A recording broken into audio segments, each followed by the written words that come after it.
babaga nti ensibirwa lwefa ezuuka. Kati omwana ono okufa kwe bambi kwajjayo ebintu bingi wadde nga tebisanyusa. Okusookera ddala neebaliza ddala omwami wange Kiwanuka Lawrence atasobodde kubeera wano naffe, naye nsaba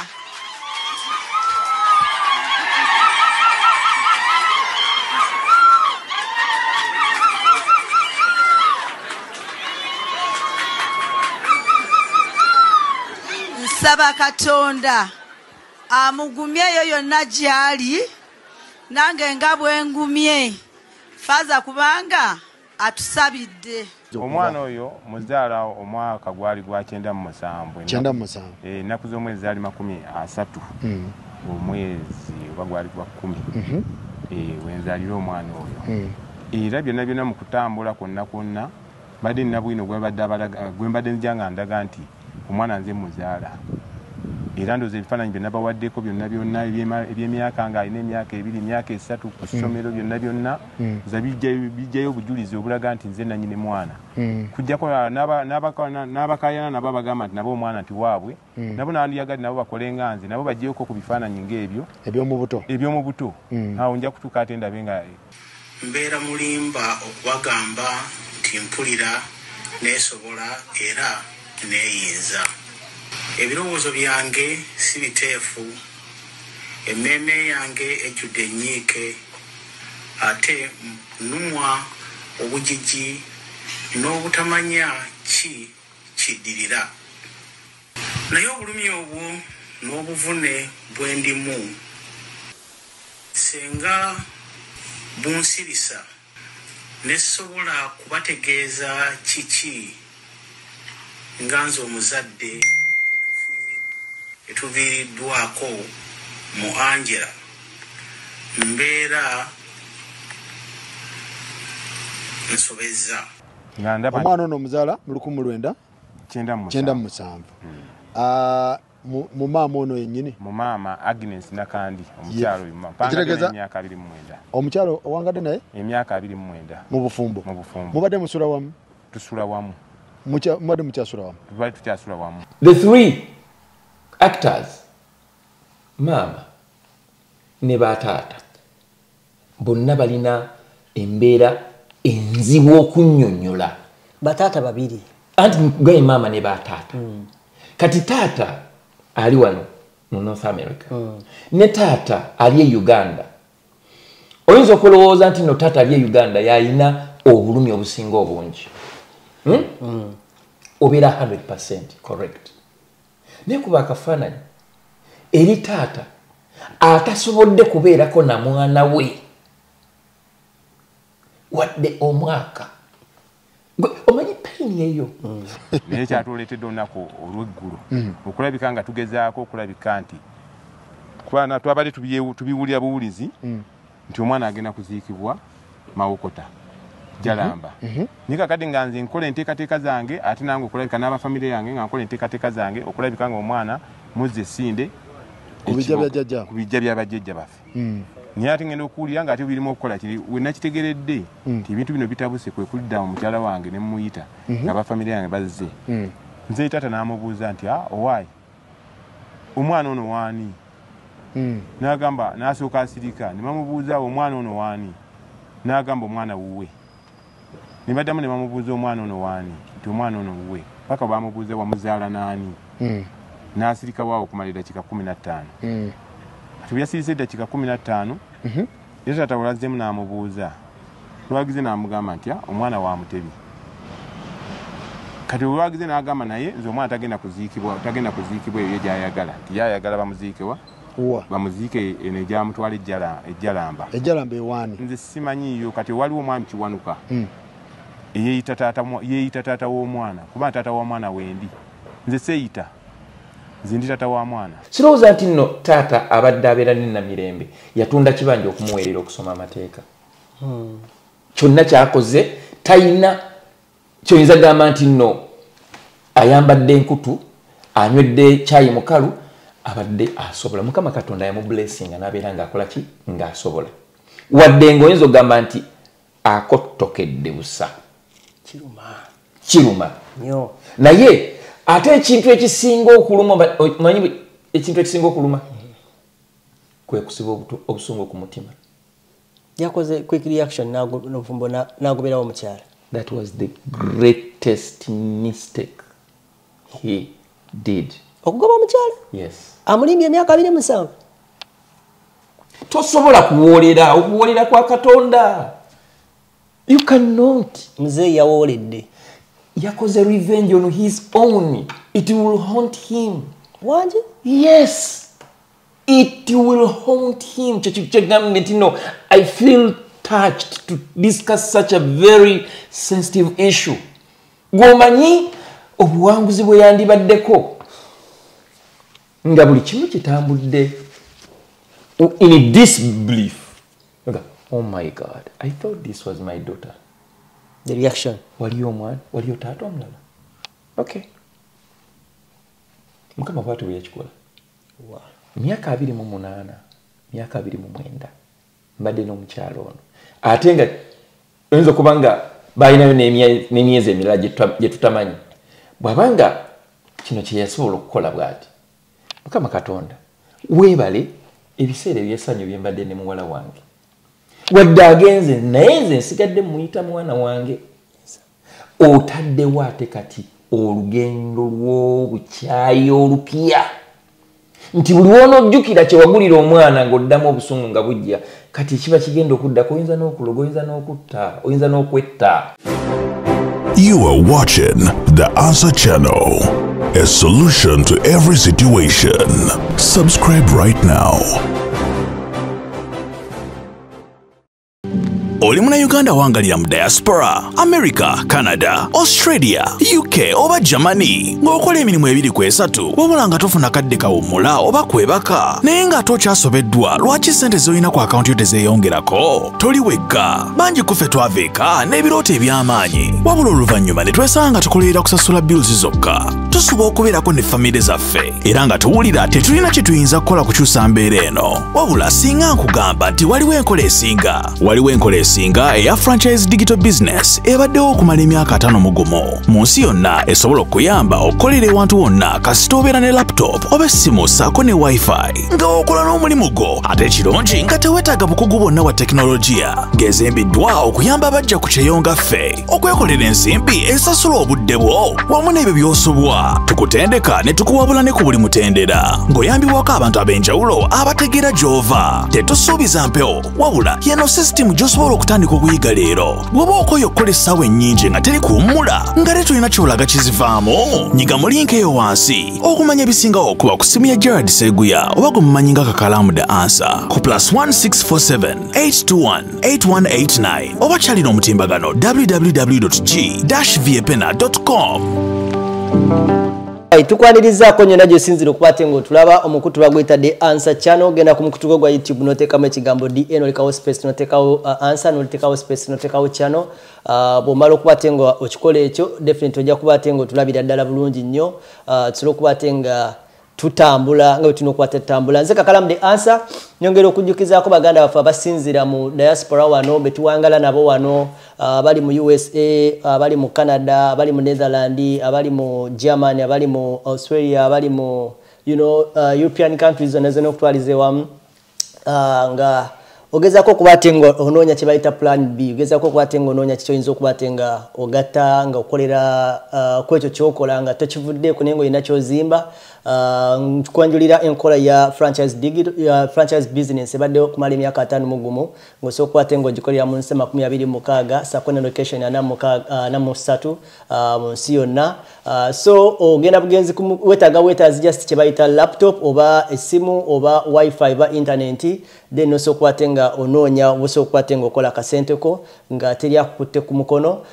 Enkola eno nno tutuuse mu mbeera nga buli omu agezaako kuba ate nga noonya option what to do and ayinza kuba ate nga akikola atya naye wengamba franchise business then there is something you sell olina ekintu ky'otunda okuba ate ng'ofuna sente nga bwe tugamba nti every business obeerako ne either service oba product ky'otunda okusobola okuba ate ng'ofuna sente si kuzannya nti nzanya beeti then nenfuna sente but this is something you do ng'olina ky'otunda there is a product, then there is a business opportunity. Yosobola okukwata engokera ku macha n'ofuna sente nga gwe abakasitoma bakunoonya nga si gwe abanoonya.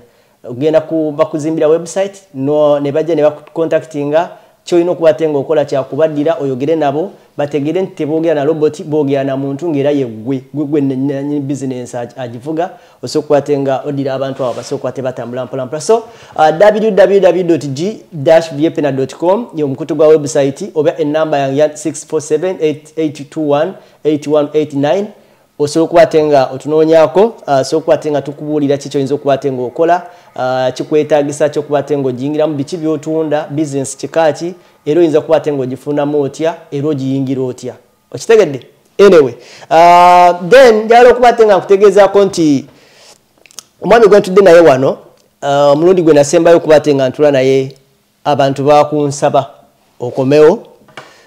First of all kye baŋŋamba nti oli machuwa mu ndowooza era ne bantegeeza nti woba otudde ng'onnyonnyola omuntu asobola okutegeera n'abilivinga mu byokola ki mu byogera kino kitiibwa kya Katonda ssebo ekitiibwa n'ettendo mbiddiza Mukama Katonda so we baŋŋamba nkunoonyeeko. Mwami Matovu Junior we twali e Uganda nakugamba nti yali akola ku radio yali akola ku TV namumanya nnyo ng'akola ku Dembe FM n'avaako n'agenda ku Baba TV yasembayo ng'ojja wano. Bwe nava ku Dembe FM ne ŋŋendako ewa Bishop Kiganda ku Kingdom. Nolioko naye ndowooza buli we mbadde ntekawo omukululo. Njagala tufuneyo obudde nga twogera bogezi ku one day.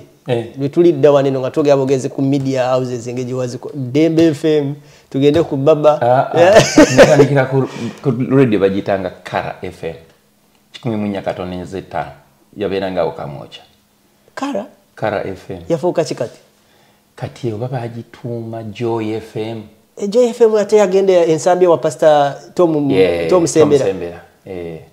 Yali ya mukyala bamuyitanga Naume Kabasharira ne Dr. Chirurankuba, he's a Pan-Africanist.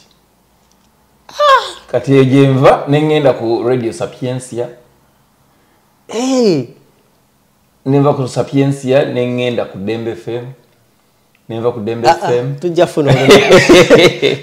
My journey is big. Wala wagamba uyo mumanyi alina kyakumanyi. Tujafuno olunaku.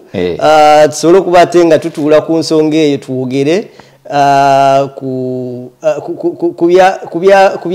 kubya gundi ebyo kubya radio. So kwata tukobuze ku bantu awo tubanjulire kyenjagala tudiscussingeko leero. Bana njagala okubebaza mwenna abagoberera Kakalamu The Answer channel jensubira nti no eri trusted home and away bwengamba home and away ntegeeze Uganda nebwerwa Uganda era n'okwebaza mwenna aba appreciating obudde obuteekebwayo abantu abakyazibwa wano. Thank you so much. Tusubira nti no tulina kye tubagattako ate bwe tuba tetukwataganye mu nzikiriziganya oba mu ndowooza si lutalo. Njagala nnyo criticism kubanga omuntu akubira okubiza enduulu mubi nyumirwa nnyo omuntu andabako ekikyamu okusinga omuntu ampaana kuba oyo nange mba muyigirako. Nze nomulaye sina bugumiikiriza ku bantu era nze ndaba omuntu yenna criticizing engeri gyesinywa nnyo mwenge kati sanga nnyo omuntu anteekako nnyo stress era ndiriitinga budiriitinzi wemba asobola nkubulookinga nze saagala muntu omumalako mirembe kuyamba okukola kibayita self assessment. Oli ne bwakuvuma oli asobola okuvuma kati ovaako ekyo oliwaga nti Kakalamu olinga embwa. Nze nvaako kati oli wangamba nti Matovu alinga embwa nze ngamba bugambi alhamdulillah. Nze sirina bugumiikiriza obwo kati waliwo ekintu wemba asobola okublockinga icon wemba asobola okublockinga delete kye balowooza nti nno kivuma naye nga ate kitiibwa oyo mukadde. Newebuuza nti kati oli waga nti oyo mukadde ng'olina emyaka emeka? Kaze olina emyaka 25 nze nina emyaka 4. How sure are you nti nno noweza emyaka 3? Tewali guarantee. Kati nze lwaki seebaza Katonda okuba nti ampadde emyaka 4 plus. Era w'okyogedde bw'otyo tutandikirewo kubanga there is no way muganda waffe Namirembe gye yabadde alowoozaako nti ku myaka gye 27 ayinza okuba mu bulamu bw'ensi eno. Yakituufu.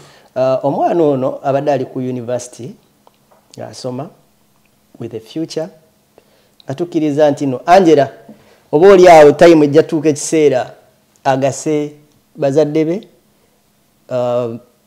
bonna oli awo kubanga fena tukula tulowooza ekyo osooka n'ova mu kwerowoozaako ndi wano naye obwongo bwange buŋŋamba nga sinaba kwezimba nnyo kubanga nkigwana nange ninayo okaato awo ennina okusanyusa ye African setting yaffe ebimu gye tukuze be bazadde baffe be bantu boolaba nti wembeera bulungi ne muganda nyalabere bulungi ne gundi alabere bulungi ekyo kitukuliddemu newakubadde we tujja wano otandika okulowooza notandika okukyejjako naye era mu kukyejjako mukanejjeko nsokominebekozeka olabanga era waliwo ekikulumiriza tokyejjako bwejji wabula bw'otuuka wano we tuli e Canada ofuna kye bayita a better planning and prioritizing nti ofuna engeri gy'osoosowazaamu by'onooteekako sente n'obudde olw'ensonga nti engeri abantu gye babeeramu wano yanjawulo nnyo n'engeri gye tubeera e Uganda gye tubeera e Uganda omuntu asobola okubeerawo nga talina mulimu ate n'abeerawo ye ng'amanya nti kakalaamu njagendako wali kusimba be mukulu waali awo mugambe mwana asooka onzije mufunirayo eky'ettaano wano tewali gwogenda gamba nti nfunirayo eky'ettaano even omuntu okumulaba obulabi gomanya what it takes to have someone to come for an interview ovuze nojjeeka nonnona nondeeta wano oba okitegeera naye nga nawe wennyini annonye kyoyiseemu okutuuka okunnona si kyangu ate e Kampala kasamya nti kakalamu alina kamera owaye gy'oli ewaka nga pita owa boda nsobola n'omuyita nga sina zigenda musasula nemuga njakulaba sooka ogende okitegeera kati wano wawuba oba oba amafuta buli kimu olina plan as you go kakati life settings eziri wano zikuwa kye twandiise kiki kyennyina okusookerako nekirina okuzaako waliwo kintu nga ne bwoba tokikoze era kijja kuggwa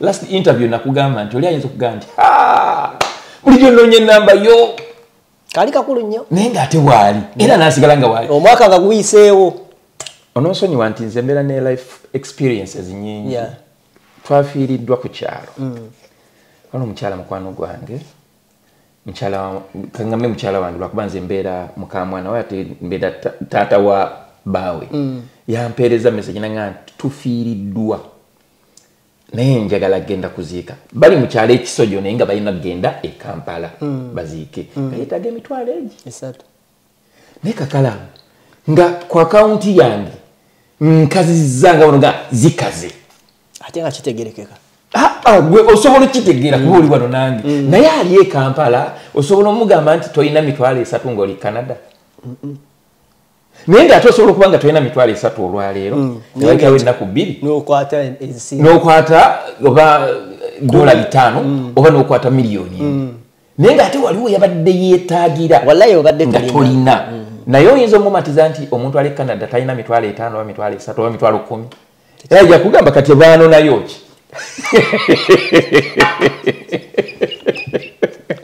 sebo nyabo zibula akagambo kayitirivu jako kati abantu nayo ki bandisigadde wano tuli bulungi naye akugamba tuli bulungi naye mwenyini anoonyesa nkugambye ekiri kyeganye nti e Kampala osanga omuntu talina mulimu ekikalu waliwo n'abasumba bagamba nti tosigala mu nnyumba vaayo ddala akagata akalungi tambula lumba ekibuga omukisa gugusanga wa mukibuga naffe omukisa gulina tusanga mu Canada kuba twateekamu ennyonyi ne tuteekamu tiketi ne tutuuka wano ne tutandika obulamu so wano kituyigiriza byanjawulo era natuyiseeyo okusookera ddala twagala okusaasirako abafamire y'omwana Namirembe Angela eyatufuddeko omwana ono nze mutegerya mu bya people power struggle mbadde mulabira ennyo nze okulaba omwana ali wansi w'emyaka 27 25 nga yeesowolayo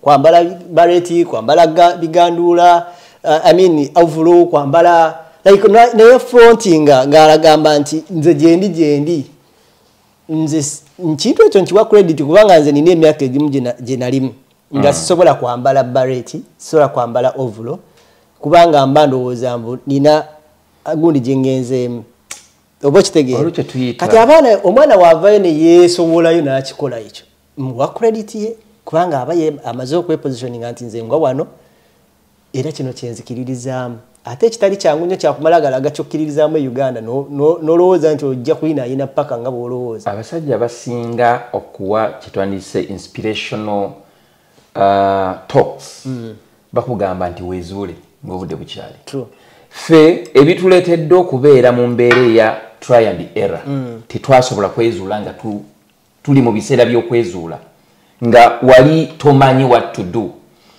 abaana b'omulembe guno balina okwenyumiriza ennyo mu His Excellency Robert Kyagulanyi Ssentamu nti avuddeyo akaseera kokka kajze mu by'obufuzi kazuukusizza abavubuka boyinza okugamba nti abali wakati w'emyaka 2 okudda mu myaka 3 kaŋŋambe buli omu kati yeenoonya bw'osanga abaana nga Shami mu Nambasa n'olaba omwana nga ono Dr. Nalukwago waliwo n'abalaba nga bali mu myaka 35 ng'alaba walinda 31 agenda kuba akaddiye nnyo kiruluta nga musiri kati nga bamugamba nti lindako wakiri bia 31 kyokka nga ate before ebyobufuzi nga tandika birowoozaako ku myaka 4 n'okwambuka ebyo by'abantu bakulu kati abaana abato balaba takyasobola kulinda crediting wa His Excellency Robert Kyagulanyi Ssentamu nti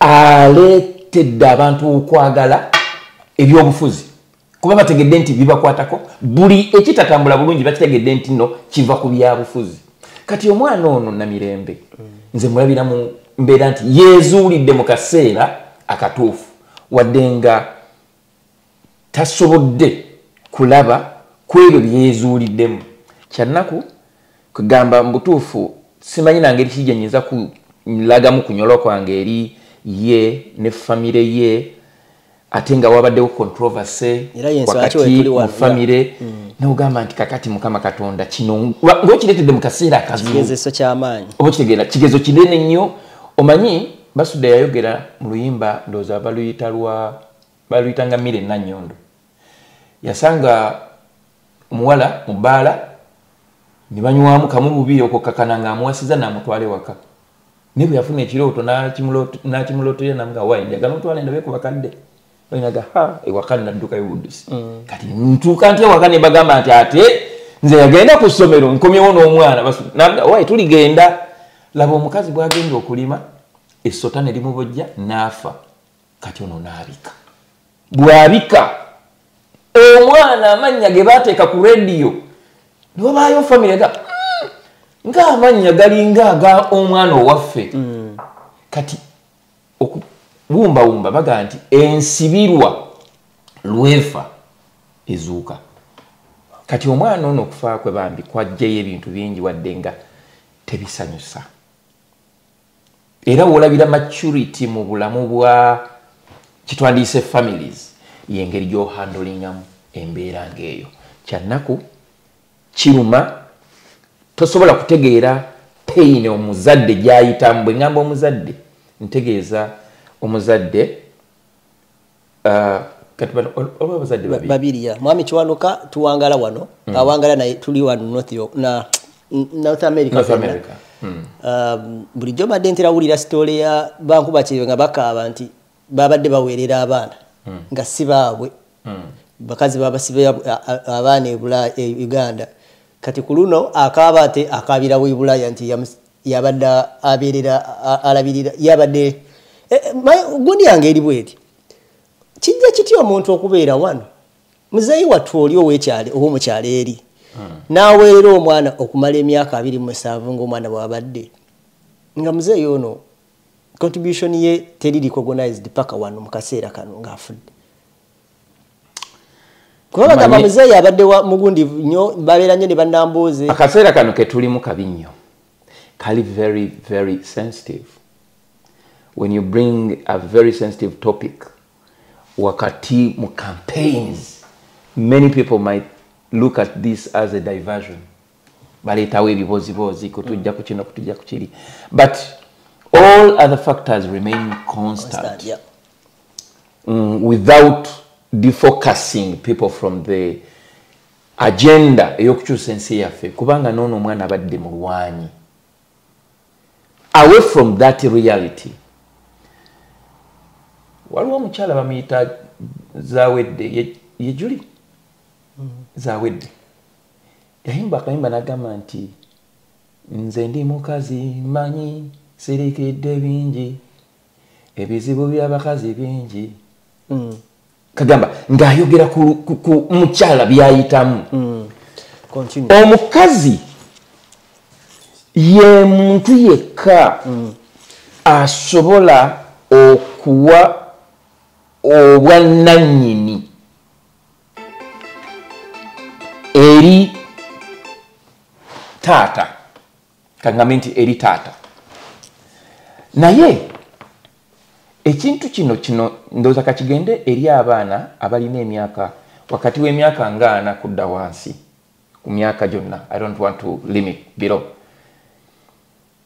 Osobola okuba nga w'okulidde w'omanyi nti weewammwe nga si weewammwe. Waliwo kye tuyita a relationship of convenience.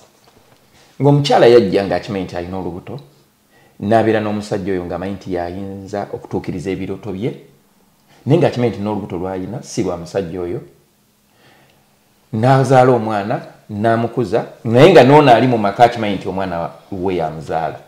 Oba okitegeera. Ebyo bibeerawo. Abakyala babeera n'ebyama.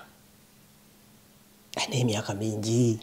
Onyonyola muno n'omugamba. Ekyo myaka mingi muganda wange. Ayinza n'okuba nga yayagala omugamba ng'omwana yakazaalibwa. Akaninda omwana aweze omwaka. Kuba singa bangobera wano n'omwana, nyinza okuba nga sirina gye nzira. N'agamba oba kaninde ng'omwana awezezza emyaka 2. Kati ate giweza emyaka 5 ataatanise n'okumuweerera, anaakitwala atya? Kati yamusasudde kanjire nga nguma nkulaga nti oluusi wabeerawo that fear, natural fear. For 27 years? Yes. It can even go beyond 27 years. Mulimu abaana be balaga bazadde baabwe nga balina n'emyaka 35 baana. However, nga bwe nakugambe nga tutandika nti how do you handle such a situation? Nze nsoma Bayibuli oba nasoma ku Bayibuli. Mulimu ekitabo ekibayita Lamentation oba kibayita okungubaga. No, not lamentation, sorry. Bakiyita omubuulizi. Omubuulizi. Omubuulizi, bw'osoma omubuulizi otegeera nti nno ensi tuyitamu mpite. Obulamu bwaffe empewo ekunta n'egenda. Na byonna bye tulina ssente bino ebituleeta ebweru ne tugenda wane bana abafiira ku bannaabwe balowooza nti ensi bagenda kugirya. Singa bategeera nti ensi terinaako muntu agirinako bwannannyini, wandibadde olabira ku basajja nga ba Gaddafi, wandibadde olabira ku basajja nga ba Mobutu Sese Seko, wandibadde olabira ku basajja nga ba Idi Amin Dada, ng'olowooza nti no, he is the Alpha and Omega, but they are no more today. Tewaliyo kintu mu bulamu bwa nsi eno kisobola kuleetera muntu kulowooza nti no, he is above life. Everything, yeah. Kati gwe ogenda n'obeera n'ekino nga myaka 27 babadde ne relationship okumala emyaka 29. Yeah. Mu myaka 27 gy'emyaka gy'omwana.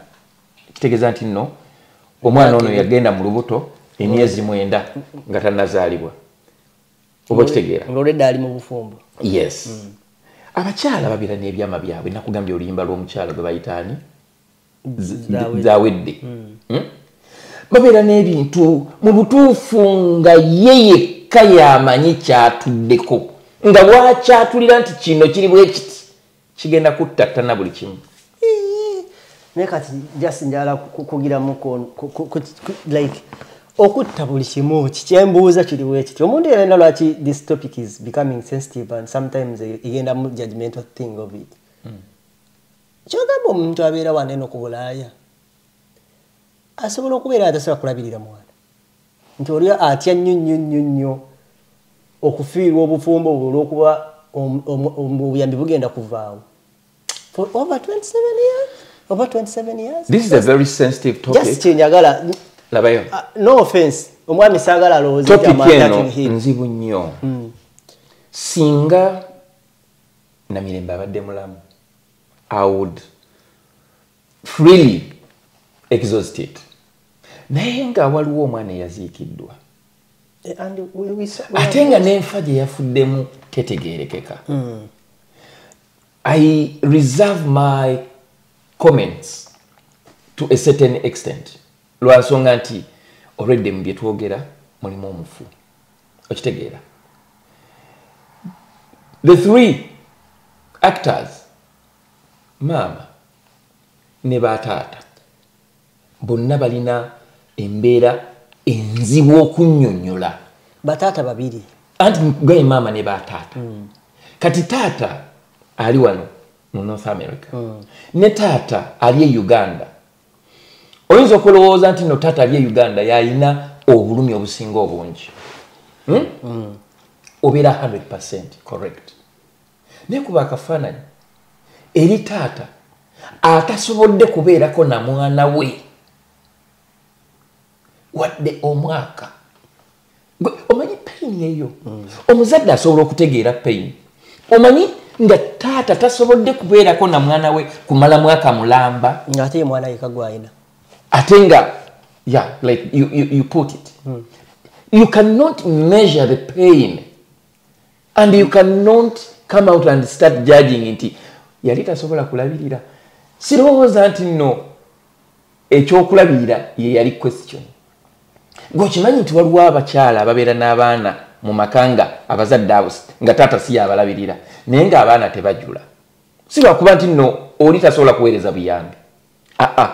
Naye nga singa ono aweereza n'ekintu kyonna kyonna nga kiyinza okuteekawo like suspicion. Mulimu abantu nga beesobola. Oba kitegeera. Sirowooza nti nno taata abadde abeera ne Namirembe yatunda kibanja okumuweerera okusoma amateeka. Kyonna kyakoze tayina kyoyinza gamba nti nno ayambadde enkutu anywedde kyayi mukalu abadde asobola. Mukama Katonda yamublessinga n'abeera ng'akola ki ng'asobola. Wadde ng'oyinza ogamba nti akottokedde busa. Kiruma. Naye ate ekintu ekisinga okuluma, manyi ekintu ekisinga okuluma kwe kusiba obusungu ku mutima. Yakoze quick reaction n'agoberawo omukyala. That was the greatest mistake he did. Okugoba omukyala? Yes. Amulimbye emyaka 27. Kati mbuuza, bw'ogoba omukyala gw'obadde naye emyaka 29, omwana agenda kudda gwe bakugyeko ne bagamba nti no siwo? Anseri nedda. Otaddewo ate kati olugendo lw'obukyayi olupya nti buli woonojjukira kye wagulira omwana ng'oddamu obusungu nga bujja kati kiba kigenda okuddako. Oyinza n'okuloga, oyinza n'okutta, oyinza n'okwetta. Teri kintu kisinga kusonyiwa. Actually omuntu gw'osonyiye abeera n'ebbanja ddene nnyo okusinga gwamusonyiye. Ate naawe aba asonyiye tewaliyo ddagala ly'oyinza kumira okusinga okwejja kyewandiise ekiruyi obusungu ne kyewandiise empiiga ku mutima gwo ng'okugamba nti yes byonna bibaddewo naye mukyala wange musonyiye. Kyoŋŋamba myaka 29 gye bamazemu obufumbo olowooza nti tebasowaganangamu. Naye kino kirabika okuba kinenemu. Kinene okusinga abatta Yesu. Buli omu waali walabira omusana n'enjuba. Tuli bakkiriza. Tuli bakkiriza.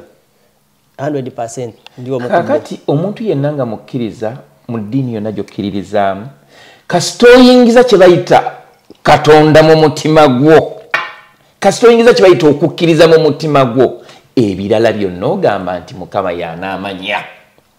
Tosobola kuwoolera, okuwoolera kwa Katonda. You cannot. Mzee yawooledde. Yakoze revenge on his own. It will haunt him. What? Yes. It will haunt him.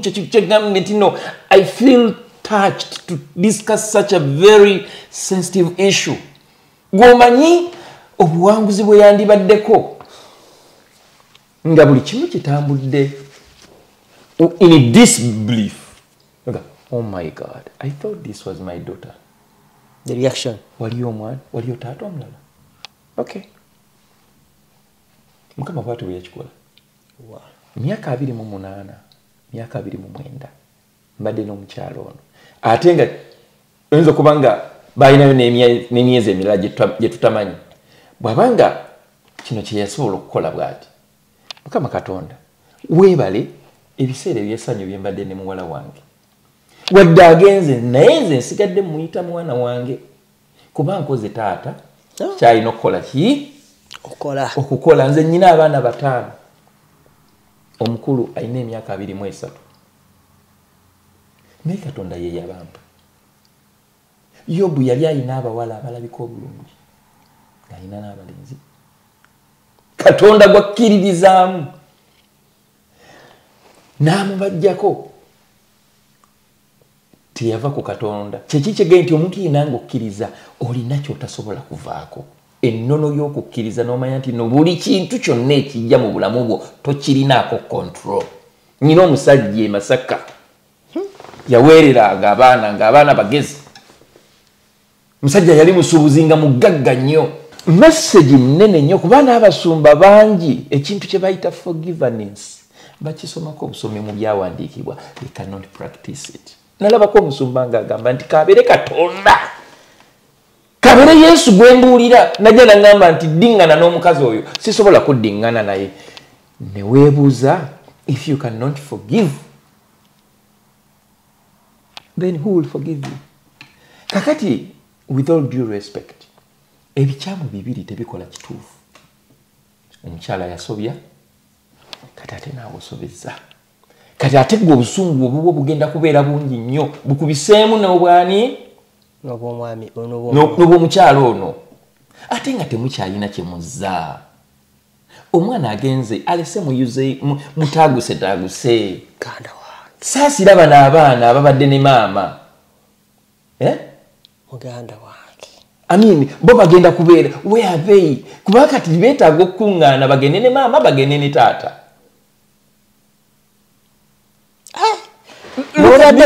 Badde besinkananga Kenya. Badde besinkananga Kenya. That's none of my business. What I'm looking at is this most important ingredient, the gift of forgiveness. Omuntu olaba sagala kubeera political. Museveni akoze abantu ebintu bingi. Naye olwaleero singa avaayo nakkiririza mu kyetwandiise eddoboozi ly'abantu. Okimanyi nti abantu bayinza omusonyiwa ebintu byonna ne bagaa nti no bamuleke abeere lwakitula abeereyo mu mirembe. But naye with this ego n'abamwetoolodde bagamba no, and at the end of the day kijja kuyiika. Bwe kinaayiika buli muntu agenda kudduka emisinde. Naye ng'ate it was easy. This ngamenti ya ono omwami yabadde alina omupiira mu ngalo ze ku ssaawa eyo. Okitegeera nga ye yekka alina, in fact yabadde alina ebintu bibiri nga byabakama byalina, ekibiriiti n'amazzi. Yabadde asobola okuyiwa amazzi mu mbeera yabaddewo yonna yonna namma n'abamawulire interview. I mean, n'abamu ekyokugera naffe twandibadde tetukyogerako. Yake bannabyabufuzi badde bakipikamu. Ate kati nga bannamboozi badde bakusesamu olusesa sirwagoberedde good testimony ya Namboozi bwe yabadde mu kuziika. Nagamba nti nze bagamba nawambye omulambo ne muggwanika saagenzeyo nga sobola kutunula ku mwana oyo. Okitegeera when you are bakita bw'oba odduka ekiwalazima oyita osobola n'okuyita omulabewo ne odduka kiwalazima. Kakati tugenda kutandika okujajinga.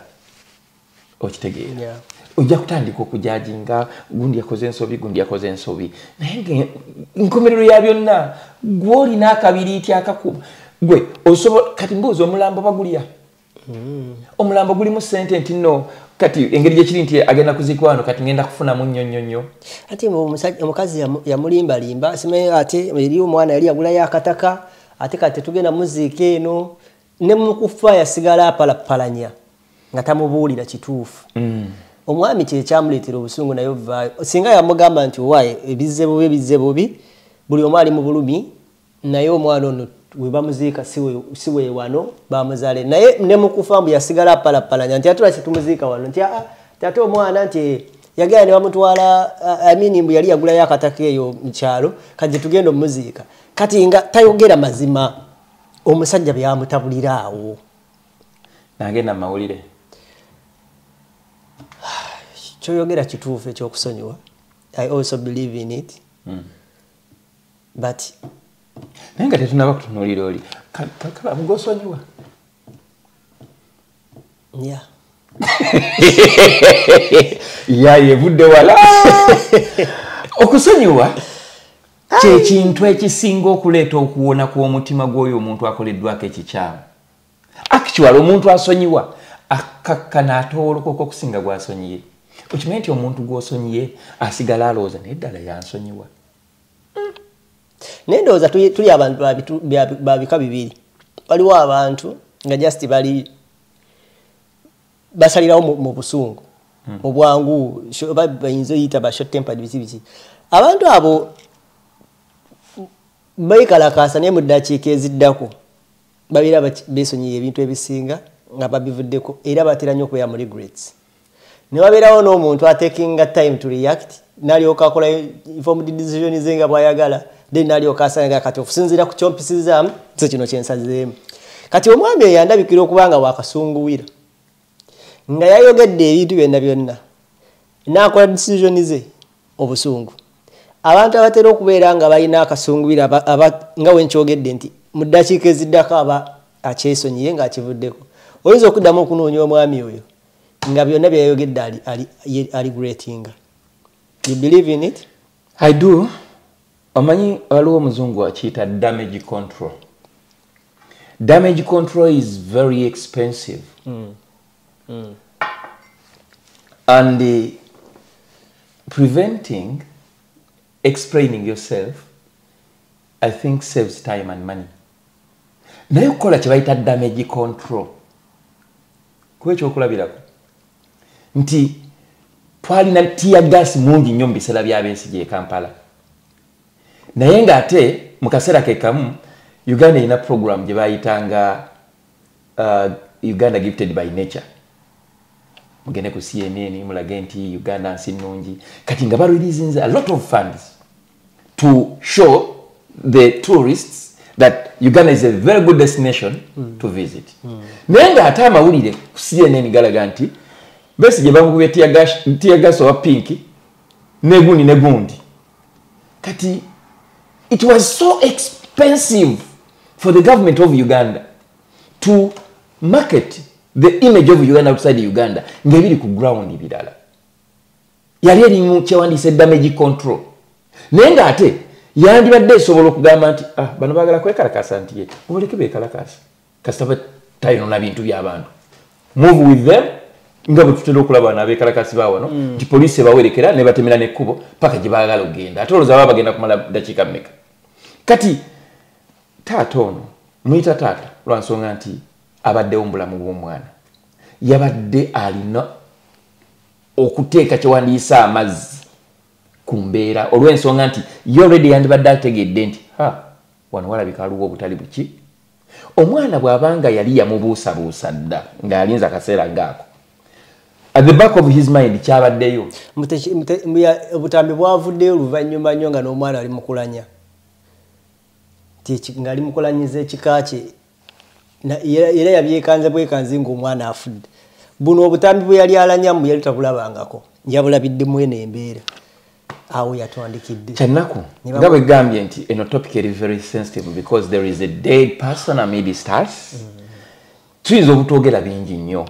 I would like to preach the gospel of forgiveness. Go ahead. Mu mbeera eno tewaliyo kintu kyonna kyogenda kukola kigenda kukomyawo omwana oyo.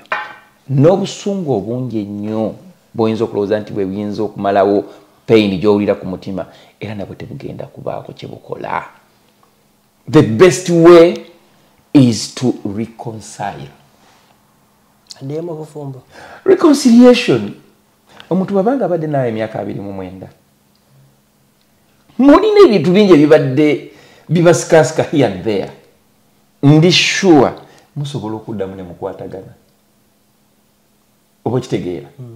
Manyi nti no omuntu bw'osuula obwesige mu ye temusobola kuddamu ne mukwatagana 100%.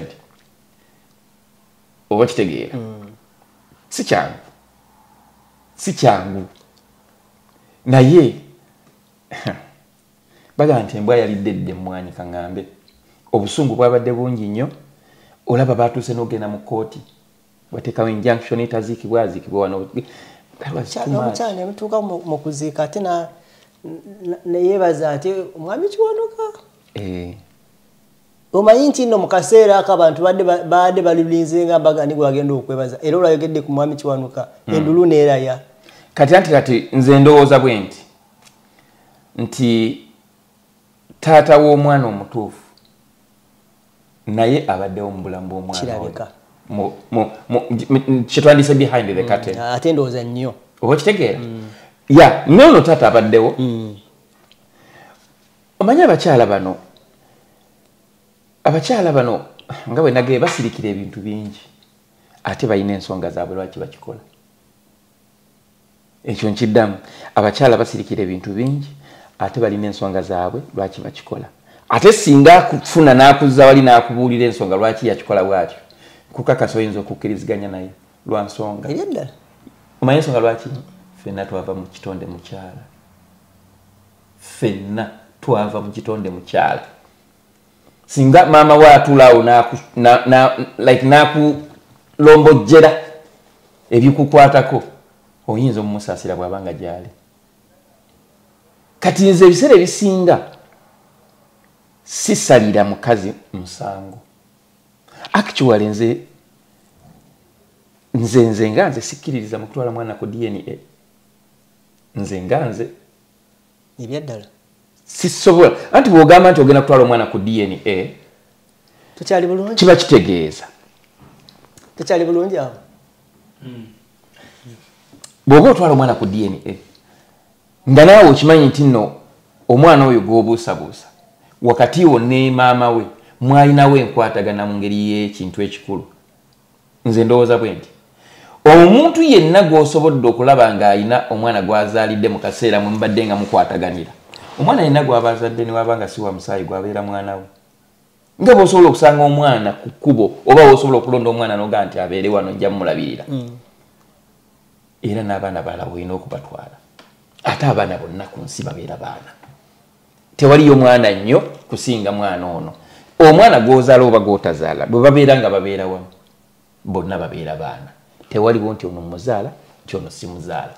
Bizibu ninganyumya firimu naye nga tebye ebituufu. Lwadde ng'ebintu ebituufu okukola abantu bibakaluubirira okukola. Okutwala omwana ku DNA n'okizuula nti no si mwana we. Omanyi ekiddako? Kulwana, kuttingana, biso n'ebirala ebiringa ebyo. Naye wano ssebo okubeerawo nga tokakasa bulungi mu muntu kigwolabirira. Ndabanga nakyo ekitagatta. Kati kankitwale wano. Ffe Canada etulabiridde yeetuzaala. Naye era balina kye batusuubiramu. Olaba batuweereramu bwereere. Era bakimanyi nti ssaawa yonna ojja zisasula ne zisingako awo. Si ne zisingako awo. Omusolo gwe tuwa wano ne Kampala tuguwa. Okimanyi kino emikutu bw'oba oweereza ssente Kampala bakujjako simaya service, simaya convenience fee, simaya ate bino bikoze bitya. Ogenda okukkakkana nga bw'oba oweereza miliyoni ya ssente ogitaddemu ssente endala kumpi mitwalo ng'esatu. Kyokka mu ddakiika emu waliwo era akikoze. Mu ddakiika emu eyo waliwo omulala akikoze. Naye ng'ate ne ssente gye bagenda ozigirako era bagenda zitemako. Naye nga ne bezigenda okukola togenda kukola ki? Togenda kubiraba. Kakati bwe tuba nga tulina gavumenti etatumanyi nti nno twaliyo oba tulibeerayo n'otuuka mu nsi muno ne bagamba nti ani oyo nti ono matovu nti ebimukwatako yazaalibwa ddi mwaka bwe nti oke agenda abeere wali. Bamuwe ekyokulya bamuwe ekyokunywa alina okunaaba alina okwoza engoye n'ebirala ebiringa ebyo nti ate omwana ali mu makaago anyway emboozi eno oba story eno yankutteko nnyo era mu kunkwatako ne ŋŋamba ani gwe nnyinza otuulako naye oba oli awo ayinza okuginsa ensulira ngitegeere n'abalala bagitegeere mbadde senakola omuntu wa preachinga gospel ya forgiveness nzibu kinene nnyo era sijja kugamba nti sifunyeemu ku kyobadde onnyonnyola nange oba oli awo ntandise developingamuoko omutima ogumu ogw'okusonyiwa ennyo naye kizibu bangambye mwami Kiwanuka simanyi ngezaako munoonya olwamumanyi eyo mu US waali teyeetaaga nakujjako interview mwami Kiwanuka yes bibuuzo nga bingi muganda wa bikuyambe ki experience z'abantu abalamu bayigira kubuulire kati olaba bino byonnyonnyola kyogera tewaliwo abadde mu busungu obwo ng'agenda kuyiga okusonyiwa kati singa okisirikidde ani yandikitegedde nti okusonyiwa kikulu leka abalala babyogereko era mwami Kiwanuka nze nkusaba please don't go to the camera bagenda kubuuza yakozeeyo dda akatambi nga annyonnyola obulumi ate bagamba okubreakinga silence era yemu ku ngeri y'okubuildingamu resilience these days media weeri wali delicate nnyo kyekiri kiwagere twandyogeddeko ku media tujja kutuuka tugyogereko nze singa mbadde ye sanditunudde mu kamera I can announce my pain with maybe a therapist. You can talk to someone. Tulina abantu betusobola okutambuliramu ne mubaamu ebintu nga teweetaaga byogerako. Naye munnange omanyi nina kuwa example yange nze gundi we yatufaako Isima oba oli awo singa breaking silence singa obulumi bundi munda kuba nali simanyi wa controlling Isima no teyali wa luganda lwange njo nkiddamu but I think is one of the closest person when nali nfiiriddwako mu bulamu bwange kati wenayogera wakaaba nnyo up to now era tubiremerako era nsobola naye nti natuukanga time nendabanga comments ez'abantu abamu nga oli akomentinga ne gwotamanyi no tukusabira tukukola bwe buti nosooka osiikiranogaa naye ono simulinaako yadde oluganda simumanyi namumanya naye waba asobodde okukomentinga ekintu kino ngaokiraba nga n'abantu bali mu saako yayinza obutakikukolera kyuka ng'omuntu from nowhere akyogedde abamu ne bajja mu inbox n'akuweereza message n'ogirabye eddala nga mu butuufu badde ogibulamu omuntu ayinza okugamba ekintu bwe kityo nempulira ddala essanyu ku mutima nengenda nga neezimba kati nze ngaze ndowooza okubreakinga silence kisobola okukugulira emikise gy'abantu abalala bangi abasobola okukugulira bye bwetaaga okuwulira abamu ebimu biyinza okuba kale ebikyamu naye mu kaseera kano batono nnyo abasobola okuba ne boogera ebyekisiru ofuna abo olwaleero waliwo families e Kampala nga n'abazadde baabwe bakyaliwo nga zirimu ebintu ng'ebyo nga family ya ononsonyi wangenda gyogerako eya Maria Kiwanuka eya Male omumanyi ono omusumba Solomon Male eyo naye erimu issues erimu issues wadde nga muzeeyi yafa onono gundi lwoyaani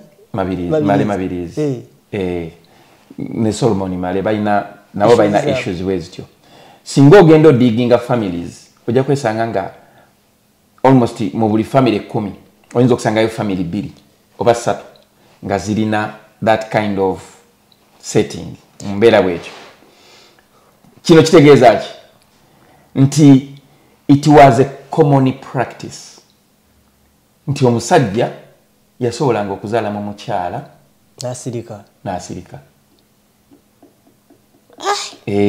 nekikyasoboka kati ku mulembe guno kati si kyangu lwa nsonga nti tuli sensitive nnyo bakita batya tutayitimakinga nnyo era oyinza okwesanga nga like twebega nnyo baka ntwale bwentyo nti kibeera kizibu gukola ekintu omulala natakola natakimanya ne before kyali kyangu nnyo kubanga abasajja abamu yagendanga tugeze nga avudde gyavudde najja ne sukaali ng'agenda mu maka ga mirundi egi esatu kati nga tasobola kugamba nti eri nnyina y'omwana naye ng'aga nti nalese sukaali mungi ne wagundi muweerezeeyo ko kiro 2 ne wagundi ye ng'akimanyi nti at least omwana we ananywa kasukaali ng'akikola bw'atyo munda abasajja baabikola ne wagundi mutwaleeyo naye ng'akimanyi nti aweereza mwana we wangi ekizibu era abasajja abakulu ojja kwesanga nga bangi okanya kugamba musajja wawe ayina ekisa kumbe eri ayinayo omwana we oba okitegeera so nze ndowooza bwe nti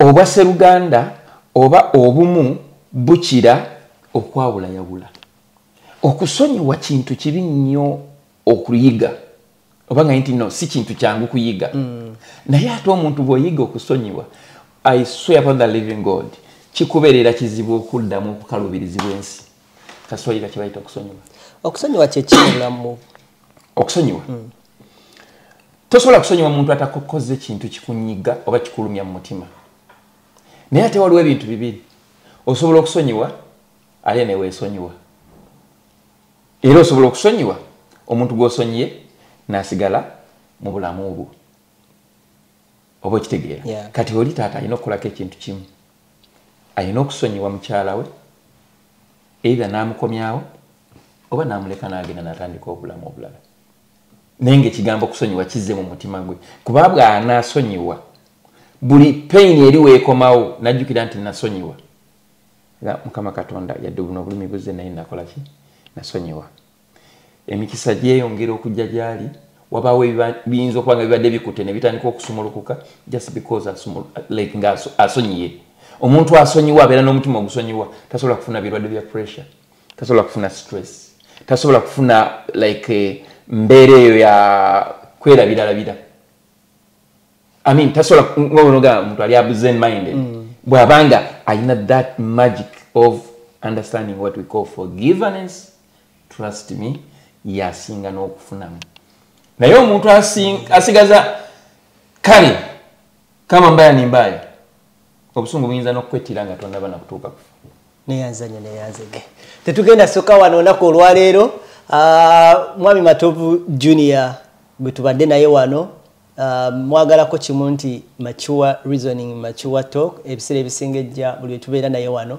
sebo nkimanyi weekend otera obeera toli bize nnyo naddala ku budde obwokubyogera biveeko ompeyingayo okwo ku kadde naye luli we twali wano twayogera naye nja kuwa kadde era ndowooza nenkakuwa naye waayi mukwano gw'oyabulirawo alwa Stacy mbadde era ngenda tandika nga akugamba nti wamukuba n'omuteeka wali ssebo akugamba wakkiriza bye nakugamba byonna bye nakugamba ku mwana we tebyatuukiriza abantu bakunyiga ne bagamba ssebo gwasooseyo Canada lwaki omunno omukuba omufiirako bufiizi yagamba byonna bye banjogerako bituufu lwaki teyagamba nti si bituufu era mbadde enda kukubuuza ku station naye akuumi atakumira mpeera namulaba ngaali ate ngaali mu kuyimba tubonga naawe ne nga Mukama Katonda oba bwavu